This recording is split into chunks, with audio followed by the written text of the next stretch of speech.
नमस्कार,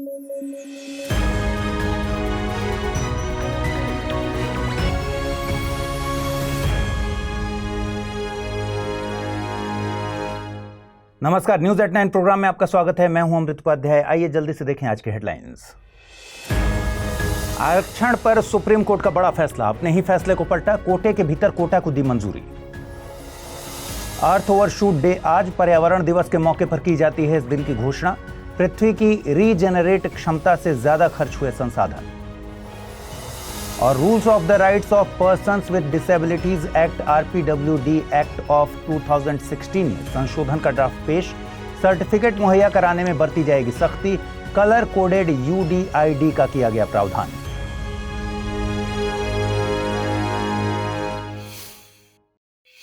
आइए शुरू करें। सुप्रीम कोर्ट ने आरक्षण पर आज एक बड़ा फैसला दिया है। दरअसल कोर्ट ने राज्यों को अनुसूचित जाति और अनुसूचित जनजाति के भीतर दिए गए कोटे के अंदर कोटा बनाने की मंजूरी दी गई है, यानी कोटे के अंदर कोटा। जस्टिस DY चंद्रचूड़ की अध्यक्षता वाली बेंच ने 6-1 से यह फैसला सुनाया है। कोर्ट के मुताबिक ऐतिहासिक साक्ष्य संकेत देते हैं कि अनुसूचित जातियां एक समरूप वर्ग नहीं है, इसलिए आरक्षण देते वक्त इनके भीतर कैटेगराइजेशन किया जा सकता है। देखिए, SC और ST के भीतर भी कुछ वर्ग ऐसे हैं जिन्हें आरक्षण मिलने के बावजूद भी उस स्तर का विकास नहीं हो पाया है। इसलिए अगर राज्यों को यह शक्ति हो कि वे SC और ST के भीतर भी कैटेगराइजेशन कर सकते हैं तो ये विकास ज्यादा समावेशी हो सकेगा। कोर्ट ने इस फैसले में 2004 के EV चिनैया मामले में 5 जजों की संविधान पीठ के फैसले को पलटा है। इसमें कहा गया था कि राज्यों के पास आरक्षण देने के लिए SC की उपश्रेणी बनाने का अधिकार नहीं है। दरअसल 1975 में पंजाब ने अनुसूचित जाति को दिए जाने वाले आरक्षण को 2 कैटेगरीज में बांट दिया था। पहली कैटेगरी में वाल्मीकि और मजहबी सिख समुदाय शामिल था, दूसरी कैटेगरी में बाकी की अनुसूचित जातियां शामिल थीं। ये प्रावधान 30 सालों तक लागू भी रहा, लेकिन 2004 में सुप्रीम कोर्ट के EV चिनैया मामले के फैसले से इस पर रोक लग गई। देखिए, तब सुप्रीम कोर्ट का तर्क था कि संविधान ने ऐतिहासिक तौर पर कुछ जातियों को पिछड़ा माना है और उन्हें अनुसूचित जाति के तौर पर वर्गीकृत किया है। इन्हें एक होमोजेनस यानी समवर्ग माना जाता रहा है। कोर्ट ने यह भी तर्क दिया था कि अगर अनुसूचित जातियों के भीतर वर्गीकरण किया जाएगा तो यह समानता के अधिकार का उल्लंघन हो जाएगा। लेकिन हालिया फैसला इसके उलट है। एक मायने में बहुत लंबे वक्त से चली आ रही आरक्षण की व्यवस्था का तार्किक तौर पर यह वर्गीकरण है। यह एकदम ठीक है कि सभी अनुसूचित जातियां और जनजातियां समान तौर पर पिछड़ी नहीं हैं। ऐसे में अगर ज्यादा पिछड़ी जातियों को रिजर्वेशन में ज्यादा सीट्स मिलेगी तो रिजर्वेशन का असल मकसद पूरा हो सकेगा। हम अपने आसपास ऐसे कई उदाहरण देखते हैं, जैसे ST में मीणा कई अनुसूचित जनजातियों में से सामाजिक आर्थिक तौर पर आगे हैं। अब अगर इन्हें समवर्ग के तौर पर ट्रीट किया जाएगा तो यह आरक्षण के असली मकसद को कैसे पूरा कर सकेगा। 2024 में पृथ्वी का ओवरशूट डे 1 अगस्त को पड़ रहा है। इस दिन की घोषणा हर साल 5 जून को पर्यावरण दिवस के मौके पर की जाती है। देखिए, इस दिन से मतलब उस तारीख से है जब इंसानों द्वारा उन सभी बायोलॉजिकल रिसोर्सेज का उपयोग कर लिया जाता है जिन्हें पृथ्वी 1 साल में रीजनरेट करती है। अर्थ ओवरशूट डे की अवधारणा सबसे पहले UK के think tank new economics foundation के एंड्रयू सिम्स ने दी थी। इस दिन की गणना करने के लिए पृथ्वी की बायो कैपेसिटी को ह्यूमैनिटी के इकोलॉजिकल फुटप्रिंट से डिवाइड किया जाता है। आउटकम को 365 से मल्टीप्लाई करके अर्थ ओवरशूट डे की डेट हासिल की जाती है। बायो कैपेसिटी से क्या मतलब है? बायो कैपेसिटी से मतलब है किसी शहर, क्षेत्र या देश की बायोलॉजिकली प्रोडक्टिव लैंड और सी एरिया से है। इसमें forest lands, grazing lands, crop land, fishing grounds और बिल्टअप लैंड को भी शामिल किया जाता है। इकोलॉजिकल फुटप्रिंट में जनसंख्या की उन मांगों को शामिल किया जाता है जो प्लांट बेस्ड फूड और fibre products, live stock and fish products, timber and other forest products शहरी अवसंरचना के लिए जरूरी क्षेत्र से जुड़ी होती हैं। साथ ही जीवाश्म ईंधनों से होने वाले कार्बन एमिशन को एब्जॉर्ब करने के लिए जरूरी फॉरेस्ट को भी इसमें शामिल किया जाता है। कुल मिलाकर ये समझिए कि इस साल यानी 2024 में अर्थ ओवरशूट डे 1 अगस्त को मनाया जा रहा है। मतलब ये कि पृथ्वी साल भर में जितना रीजनरेट करेगी उतना पृथ्वी के लोग अगस्त की पहली तारीख तक निपटा कर बैठे हुए हैं। ये दिन इंसानों को ये याद दिलाता है कि पृथ्वी की रीजनरेट करने की क्षमता सीमित है, इसलिए सोच समझकर संसाधनों को खर्च करें। लेकिन इसी बैलेंस को बिठाने में दुनिया भर के देश तमाम तरह की चुनौतियों का सामना कर रहे हैं।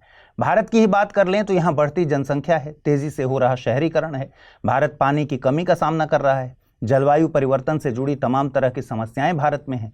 कृषि क्षेत्र पानी की कमी, हीट वेव्स और बेमौसम बारिश का सामना कर रहा है।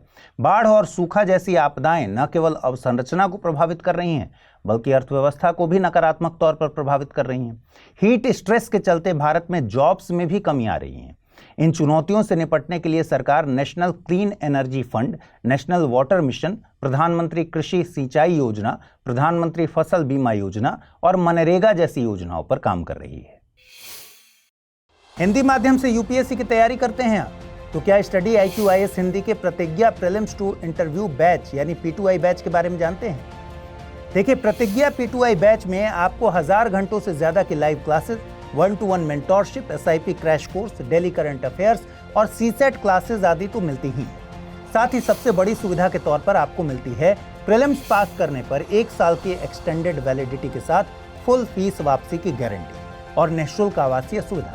और एक और खास बात, इस 27 जुलाई से शुरू होने वाले प्रतिज्ञा बैच की शुरुआत हो रही है मेरे पॉलिटी लेक्चर्स के साथ। तो अगर आप इस कार्यक्रम के साथ जुड़ना चाहते हैं तो अभी अमृत लाइव कोड यूज कर इसे परचेज कीजिए और कुछ कंफ्यूजन हो तो amrit@studiiq.com पर मुझे मेल कर दीजिए। दिव्यांगता किसी के जीवन का एक सबसे कड़वा अनुभव होता है। एक स्वस्थ शरीर वाला व्यक्ति शायद ही कभी सोचे कि मुझे दिव्यांगता हो। पुराने वक्त में तो लोग दिव्यांगता को पिछले जन्म के बुरे कर्म बता देते थे।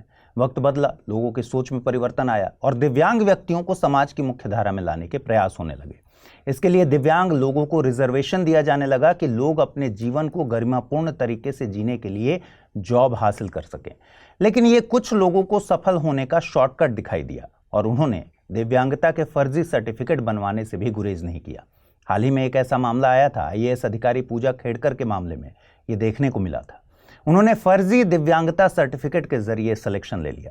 इस पूरे केस को मीडिया में तवज्जो मिलने के बाद अब जाकर सरकार इस मामले में सख्त हुई है। सरकार rules of the rights of persons with disabilities act RPWD act of 2016 में संशोधन का ड्राफ्ट पेश कर चुकी है। नए बदलावों में मेडिकल सर्टिफिकेट हासिल करने के लिए पहचान पत्र, मेडिकल अथॉरिटी के इन्वॉल्वमेंट जैसे कंपल्सरी प्रोविजंस के चलते प्रोसेस को लंबा बनाया गया है। इन संशोधित नियमों में दिव्यांगता से पीड़ित व्यक्तियों को अपना पहचान पत्र अनिवार्य तौर पर सबमिट करना होगा। इसके अलावा एक फोटो जो कि 6 महीने से कम पुराना हो। इन संशोधनों में केवल मेडिकल अथॉरिटीज को दिव्यांगता के सर्टिफिकेट जारी करने के लिए अथॉरिटी दी गई है। इसके अलावा हर एप्लीकेशन को प्रोसेस करने के लिए समय को 1 से बढ़ाकर 3 माह किया गया है। देखिए, ये चेंजेस तो अभी ड्राफ्ट के तौर पर पब्लिक के ओपिनियन के लिए रखे गए हैं, अभी इन्हें फाइनल नहीं किया गया है।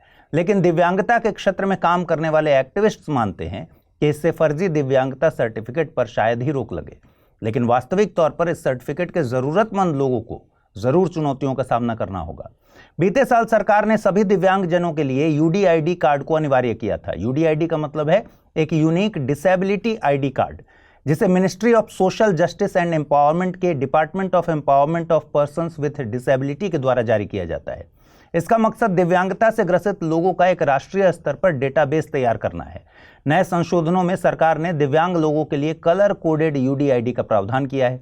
40% से कम दिव्यांग व्यक्ति को सफेद UDID कार्ड, ऐसे ही 40 से 80% के बीच दिव्यांग व्यक्ति को पीला कार्ड और 80% से ज्यादा दिव्यांग व्यक्ति के लिए नीले कार्ड का प्रावधान किया गया है। यूके की नई गठित संसद में new India all party parliamentary group गठित किया गया है, जिससे भारत और यूके के बीच द्विपक्षीय संबंधों को हर क्षेत्र में बढ़ावा दिया जाएगा। इन क्षेत्रों में व्यापार, निवेश, विज्ञान और प्रौद्योगिकी, हेल्थ केयर और शिक्षा शामिल हैं। इस नए क्रॉस पार्टी पैनल की अध्यक्षता हाउस ऑफ लॉर्ड्स के सांसद करण बिलिमोरिया और ब्रिटिश सिख लेबर पार्टी के MP जीवन सांदर के द्वारा अध्यक्षता की जाएगी। इस पैनल का मकसद दोनों देशों की संसद के बीच सहयोग को बढ़ावा देना है। इसके जरिए राष्ट्रीय और क्षेत्रीय स्तर की सरकारों के बीच सहयोग को बढ़ावा दिया जाएगा। इसके जरिए पीपल टू पीपल लिंक के जरिए दोनों देशों के बीच सहयोग बढ़ाने की बात की जा रही है। 1928 में बना ब्रिटिश इंडिया थिंक टैंक इसमें सचिवालय के तौर पर काम करेगा। आपको बता दें कि यूके में 18 जुलाई से 17 अगस्त के बीच साउथ एशियन हेरिटेज मंथ के तौर पर भी मनाया जाता है। दरअसल 18 जुलाई 1947 को ही इंडिया इंडिपेंडेंस एक्ट को ब्रिटेन के राजा जॉर्ज VI से मंजूरी मिली थी। ऐसे ही 17 अगस्त 1947 के दिन भारत और पाकिस्तान के बीच सीमा रेखा तय की गई थी। इस साल के लिए इस हेरिटेज मंथ की थीम फ्री टू बी मी रखी गई है। देखिए, ब्रिटेन ने दक्षिण एशिया के तमाम देशों पर शासन किया है, इसलिए ब्रिटेन के इतिहास का संबंध कई दक्षिण एशिया के देशों से है। यह हेरिटेज मंथ ब्रिटेन के इतिहास को हाईलाइट करने के लिए ही है। आइए देखें आज का टर्म ऑफ द डे। आज का टर्म ऑफ द डे है वट की रुतल। यह एक प्रथा थी जो कि संगम काल में प्रचलित थी। यह आमरण अनशन करने का एक तमिल अनुष्ठान था। यह युद्ध में पराजित राजा का आमरण अनशन कर अनुष्ठानिक मृत्यु को वर्ण करने का एक तरीका था। आइए देखें आज का रैपिड न्यूज।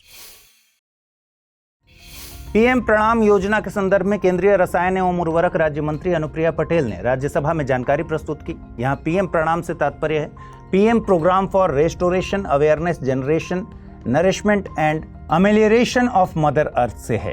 इसे आर्थिक मामलों की कैबिनेट समिति ने पिछले वर्ष मंजूरी दी थी। इस पहल का उद्देश्य सभी राज्यों या केंद्र शासित प्रदेशों द्वारा शुरू किए गए प्रयासों को बल प्रदान करना है। इन प्रयासों में उर्वरकों के सस्टेनेबल एंड बैलेंस्ड उपयोग को बढ़ाना, वैकल्पिक उर्वरकों को अपनाना, जैविक और प्राकृतिक खेती को बढ़ावा देना इत्यादि शामिल हैं। इसका कोई अलग से बजट नहीं है। इसका वित्त पोषण मौजूदा उर्वरक सब्सिडी की बचत से ही किया जाना है। भारत को IPEF यानी इंडो पैसिफिक इकोनॉमिक फ्रेमवर्क के तहत सप्लाई चेन काउंसिल के उपाध्यक्ष के रूप में चुना गया। इसका अध्यक्ष अमेरिका को चुना गया है। सप्लाई चेन IPEF ढांचे के तहत 4 स्तंभों में से एक स्तंभ है। इसका मुख्य उद्देश्य IPEF सप्लाई चेन को अधिक लचीला, मजबूत और अच्छी तरह से एकीकृत बनाना है। अब इंडो पैसिफिक इकोनॉमिक फ्रेमवर्क की बात करें तो इसे मई 2022 में टोक्यो, जापान में लॉन्च किया गया था, जिसमें 14 देश शामिल हैं। इसका मकसद क्षेत्र में विकास, आर्थिक स्थिरता और समृद्धि को आगे बढ़ाना है। इसके 4 स्तंभों में trade, supply chain resilience, clean economy और फेयर इकोनॉमी शामिल हैं। भारत IPEF के 4 स्तंभों में से ट्रेड को छोड़कर शेष में शामिल हो गया है, जबकि ट्रेड में पर्यवेक्षक का दर्जा भारत का बना हुआ है। राष्ट्रपति द्रौपदी मुर्मू ने प्रीति सूदन को संघ लोक सेवा आयोग का नया अध्यक्ष नियुक्त किया है। वो डॉक्टर मनोज सोनी का स्थान लेंगी, जिन्होंने इस महीने की शुरुआत में व्यक्तिगत कारणों से इस्तीफा दिया था। प्रीति सूदन वर्तमान में UPSC के सदस्य हैं। अध्यक्ष के रूप में उनका कार्यकाल 1 अगस्त से शुरू होगा, जो 29 अप्रैल 2025 तक या अगले आदेश तक रहेगा। संघ लोक सेवा आयोग एक संवैधानिक निकाय है। संविधान के भाग 14 और अध्याय 2 में अनुच्छेद 315 से 323 तक इसकी जानकारी मिलती है। आयोग के एक अध्यक्ष और अन्य सदस्य की नियुक्ति भारत के राष्ट्रपति द्वारा की जाती है। संविधान में आयोग के सदस्यों की संख्या का उल्लेख नहीं है। बाल गंगाधर तिलक की डेथ एनिवर्सरी 1 अगस्त को हर साल मनाई जाती है। उन्हें लोकमान्य तिलक के नाम से भी जाना जाता है। वे एक भारतीय राष्ट्रवादी और समाज सुधारक थे। उनका जन्म 23 जुलाई 1856 को महाराष्ट्र में हुआ था और उनकी मृत्यु 1 अगस्त 1920 को हुई। वे स्वराज के बारे में विचार को लोकप्रिय बनाने वाले शुरुआती नेताओं में से एक थे। उन्होंने न केवल स्वतंत्रता संग्राम में योगदान दिया, बल्कि शिक्षा के क्षेत्र में, समाज सुधार में और अस्पृश्यता जैसी सामाजिक बुराइयों के उन्मूलन के लिए भी काम किया। उनका लोकप्रिय समाचार पत्र केसरी था। उन्होंने गीता रहस्य और Arctic home of the Vedas जैसी लोकप्रिय पुस्तकें भी लिखी।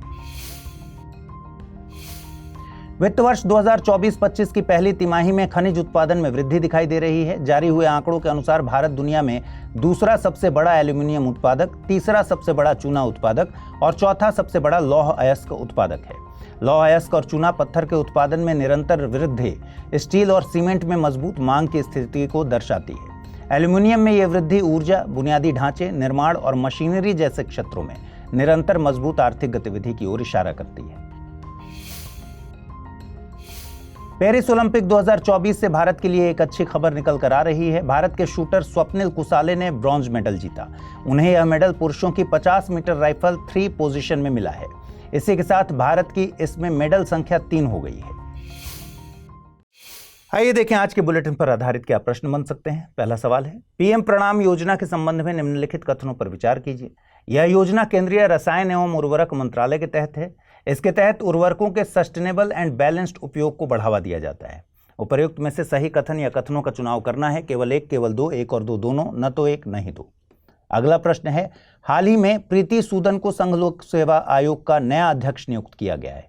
संघ लोक सेवा आयोग के अध्यक्ष की नियुक्ति निम्नलिखित में से किसके द्वारा की जाती है? राष्ट्रपति, प्रधानमंत्री, गृहमंत्री या फिर नीति आयोग के उपाध्यक्ष? आइए देखें, पिछले बुलेटिन मैंने आपसे क्या सवाल पूछे थे, उनके सही जवाब क्या हैं। पहला प्रश्न था, निम्नलिखित कथनों पर विचार कीजिए। ई कोलाई इंसानों और जानवरों की आंतों में पाया जाने वाला वायरस है। इसके सभी स्ट्रेन इंसानों के लिए हानिरहित होते हैं। उपर्युक्त में से सही कथन या कथनों का चुनाव करना था। केवल एक, केवल दो, एक और दो दोनों, न तो एक नहीं दो। और सही जवाब है विकल्प। अगला प्रश्न था, निम्नलिखित कथनों पर गौर कीजिए। पहली voice of global south summit का आयोजन भारत में किया गया था। ओरोपाउच फीवर एक वायरस जनित रोग है। सही कथनों का चुनाव करना था। केवल एक, केवल दो, एक और दो दोनों, न तो एक नहीं दो। सही जवाब है विकल्प सी, एक और दो दोनों। तो आज इस बुलेटिन में फिलहाल इतना ही। इस बुलेटिन को जल्दी से लाइक कर दीजिए। अगर आप इस बुलेटिन की पीडीएफ हासिल करना चाहते हैं तो अमृत उपाध्याय 007 टेलीग्राम चैनल है, जिस पर इसकी पीडीएफ रोजाना मिलती है। आज पूछे गए सवालों का जवाब भी कमेंट बॉक्स में दीजिएगा। अपना ख्याल रखिए, ठीक से पढ़ाई कीजिए। नमस्कार।